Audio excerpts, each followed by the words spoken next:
Ready to talk about review and preview 6.2.4.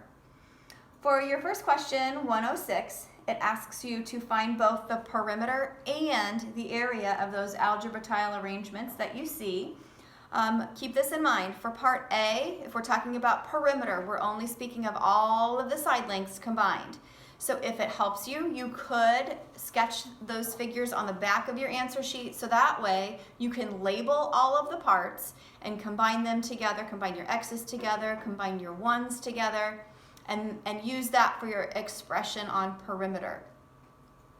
For the area, basically to express the area, we're just using the tile names. So how many x squared tiles do you have? How many x tiles? How many unit tiles? Those are the parts that make up the different terms in our expression for area that we're going to show added together. Be sure that on all 6 of those answers you have labels. If it's perimeter, your label would just be units. If it's area, your label would be square units or units squared. For question 107, they switch it up a little bit. They show you an expression and ask you to make the sketch of the tiles based on what you see in the expression. So you can look at it this way. Each term tells you how many of a certain tile you need to sketch. There's no particular way they have to be arranged. When I look at this, I'm going to be able to tell how many x squared tiles do you have in the group? How many x tiles? How many unit tiles? Those are the things I'm going to be looking for. In addition, it's also asking you to take that expression and combine it to what you can to make the simplest, shortest version possible. So we can put our x squared tiles together in one term. We can put our x tiles together in another term. And there are no, and your unit tiles together for your third term.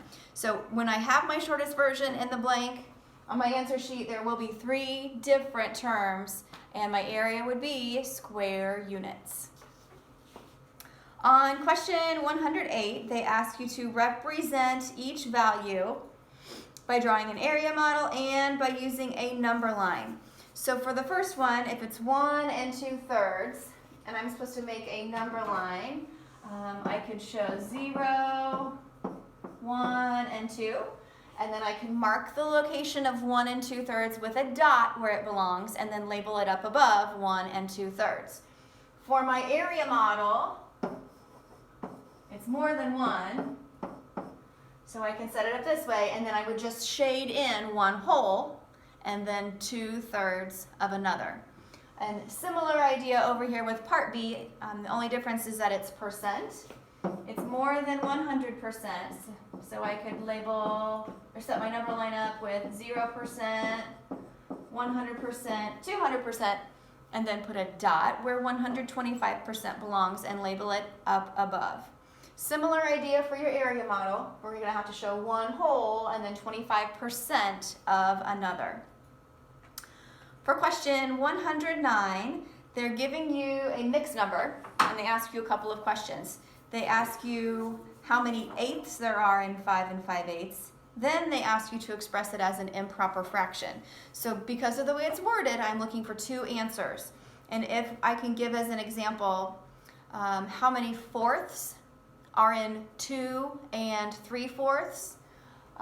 If you have 2 3/4, you could take denominator times whole numbers, so 4 times 2 is 8, plus my numerator is 11.